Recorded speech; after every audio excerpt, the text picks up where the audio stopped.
केंद्रीय गृह मंत्री अमित शाह का 2 अप्रैल को होने वाला सासाराम दौरा स्थगित कर दिया गया है। जिले में रामनवमी पर हिंसा हुई, जिसके बाद धारा 144 लगाई गई और अब जिस वजह से गृह मंत्री का दौरा रद्द कर दिया गया है।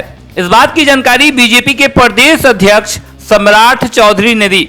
उन्होंने नीतीश पर निशाना साधते हुए कहा कि उनसे बिहार अब नहीं संभल रहा है। प्रदेश अध्यक्ष सम्राट चौधरी ने कहा कि सम्राट अशोक हमारे आराध्य हैं। हम लोगों ने बहुत उत्साह के साथ उनका कार्यक्रम निश्चित किया था, लेकिन दुर्भाग्य है कि बिहार सरकार सुरक्षा देने में सक्षम नहीं है। जहां कार्यक्रम होना है वहां 144 धारा लगा दिया गया है। इससे केंद्रीय गृह मंत्री का कार्यक्रम रद्द करना पड़ रहा है।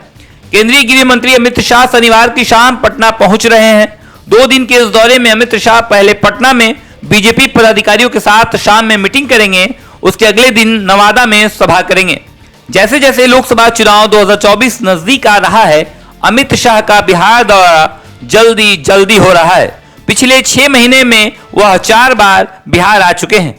अमित शाह इस बार कुशवाहा समाज को साधेंगे। पिछली बार 25 फरवरी को सहजानंद सरस्वती की जयंती पर पटना आए थे। उससे ठीक पहले 35वें दिन यानी 1 अप्रैल को पहले पटना फिर नवादा पहुंच रहे हैं। हालांकि ये सभी दौरा लोकसभा प्रवास के दौरान किया जा रहा है। सम्राट अशोक की जयंती पर अमित शाह नवादा में रैली करेंगे। सम्राट अशोक के बारे में कहा जाता है कि वह कुशवाहा समाज से आते थे, इसलिए कुशवाहा समाज को साधने से पहले बीजेपी ने इसी समाज में सम्राट चौधरी को प्रदेश अध्यक्ष बनाकर बड़ा दांव खेल दिया है। बिहार की सत्ता से हटने के बाद अमित शाह 2 दिवसीय दौरे पर 23 और 24 सितंबर 2022 को सीमांचल के दौरे पर पहुंचे थे।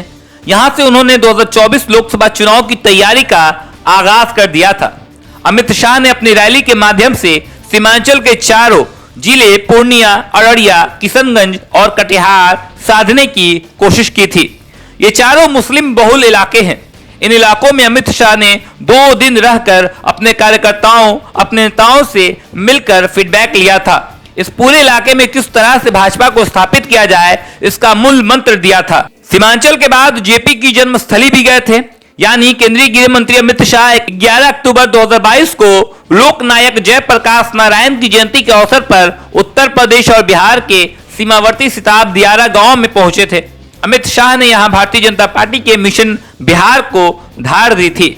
मुख्यमंत्री नीतीश कुमार और राष्ट्रीय जनता दल सुप्रीमो लालू प्रसाद पर जमकर निशाना भी साधा था।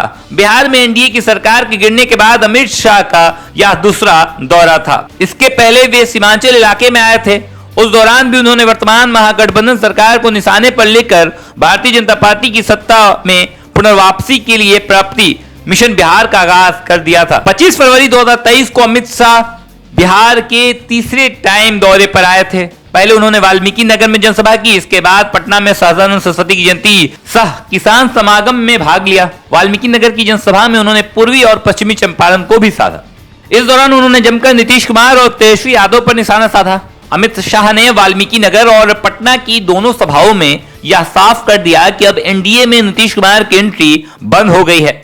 अब उन्हें किसी भी हाल में एनडीए का हिस्सा नहीं बनाया जाएगा। इस दौरे में एक तरफ उन्होंने पूर्वी और पश्चिमी चंपारण को अपने पक्ष में करने की कोशिश की, तो वहीं सहजानंद सरस्वती की जयंती में भाग लेकर भूमिहार समाज को साधने की तैयारी भी कर दी। सहजानंद सरस्वती में भूमिहार समाज की बड़ी आस्था है और इसी को आधार बनाकर उन्होंने पटना में जनसभा की। और अमित शाह इस बार अपना चौथा दौरा कर रहे हैं, यानी नवादा जिला और सासाराम में 144 धारा लागू हो जाने के बाद उन्होंने अपना दौरा रद्द कर दिया है, लेकिन वो नवादा जरूर पहुंचेंगे और एक बार फिर से बिहार में लोकसभा चुनाव के प्रति अपनी बिगुल जरूर बजाएंगे।